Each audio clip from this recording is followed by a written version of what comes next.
शरणम् कालकण्ठमरिन्द्रमं सहस्रकरमब्दुग्रं वन्दे शम्भुममापतिम् सानन्दमानन्दवने वसन्तम् आनन्दकन्दम् हतपापविन्दम् वाराणसीनाथ वनाथनाथम् श्रीविश्वनाथम् शरणं प्रपद्ये।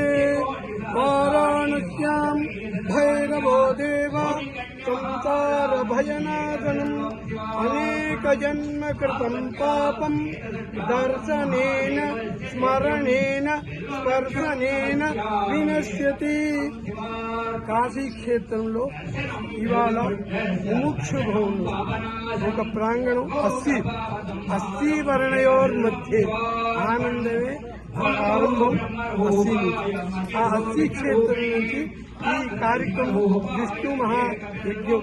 ఇది కలియుగంలో అంతా ఏ పారాయణ చేసినా చెప్పినా విష్ణు సహస్రనామం ప్రతిరోజు ఇంట్లో పారాయణ చేస్తే వాళ్ళకి సుఖం సమృద్ధం అన్నీ దొరుకుతుంది. కాశీలో ఏ కార్యక్రమం ఎక్కడ చేసినా ఇది విశ్వనాథ దగ్గరికి వెళ్తుంది. మీరు ఇక్కడ చెప్తున్నది అవిముక్త వారాణసి. నడిచిన చోట కూర్చున్న చోట ఎక్కడెక్కడ మీరు వెళ్తున్నారో అన్నిటిలో ఈశ్వర స్వరూపం ఉంది. మీరు ఇక్కడ చేస్తున్నారు కార్యక్రమం అక్కడ విశ్వేశ్వరుడికి తలుపుతుంది. ఎందుకంటే మీ ఒక భక్తి ఒక శ్రద్ధ ఈ భక్తి ఉన్నది. ఏ పని చేస్తే కాశీలో కాశ్యాన్ మరణాన్ముక్తి అత్వా పుత్ర సన్నిధం. కాశీలో స్మరణించే కాశీ మీరు ఎక్కడున్నా హైదరాబాద్లో ఉన్న కాశీని రోజు 3 సార్లు స్మరించితేనే మీ కాశీ చేరుకున్నట్టు. అంత ఒక కాశీ మహిమ.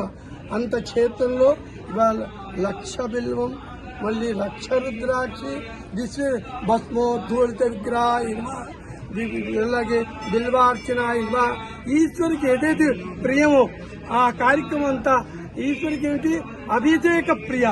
ఇక్కడ నిత్య అభిషేకం జరుగుతుంది. అంత అభిషేకం జరిగితే ఈశ్వర అంత శాంతిగా ఉంటుంది. అలాంటి క్షేత్రం కాశీలో చిత్తరంజన్ దాస్ సంఘటం. మళ్ళీ దీనికి ఇంత అతి వైభవం ఏమిటంటే అస్థిలో 500 మంది కూర్చుని సంధ్యావందనం చేయకుండా ఏ పని చేసినా గాయత్రి జపం చేయకుండా ఏ కార్యక్రమం చేసినా దానికి గురువులు వాళ్ళు శృంగేరి జగద్గురువులు ముందర ఆజ్ఞయిస్తుంటే త్రికాల సంధ్యావనం చేయాలి. దాని తర్వాత మంత్రోపదేశం ముందే మంత్రోపదేశం చేసుకుని నేను చేస్తా అంటే దాని కాదు. ఎవరు మంత్ర గురువు ఎవరు పితృ తండ్రి గారు దీక్షిస్తారు గాయత్రి. అందుకని ఆ గాయత్రి జపం చేస్తే నువ్వు నా దగ్గర మంత్రోపదేశం అడుగని చెప్తారు. అలాంటి కార్యక్రమం ముందర గాయత్రి జపం అస్థి ఘట్టంలో కూర్చుని 500 చెప్తే దానంత పెద్ద విషయం ఇంకా యజ్ఞం తర్వాతే ముందర గాయత్రి యజ్ఞం.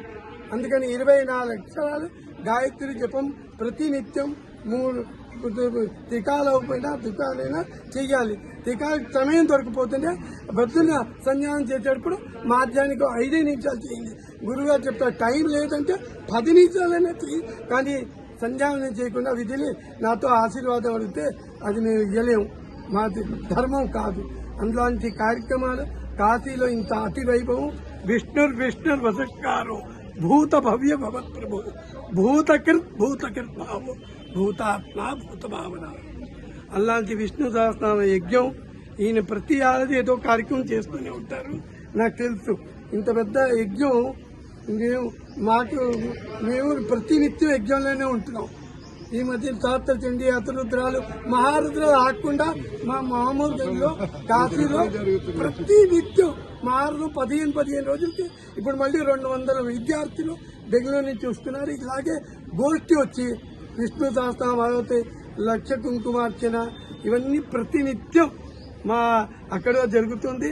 ఇలాంటి కాశీ క్షేత్రంలో ఇంత వైభవం కార్యక్రమం తెలుగు వాళ్ళు ఏమిటంటే కాశీకి ఎందుకు వస్తున్నాము? గంగా స్నానం, విశ్వేశ్వర దొరుకుతాం, మళ్ళీ సత్సంగం 3 ఇక్కడ దొరుకుతుంది మీకు. ఇంక మీరు ఎక్కడికి వెళ్ళక్కర్లే. అలాంటిది మీకు రామచంద్రమూర్తి గారు ఆయన నిష్ఠావంతులు.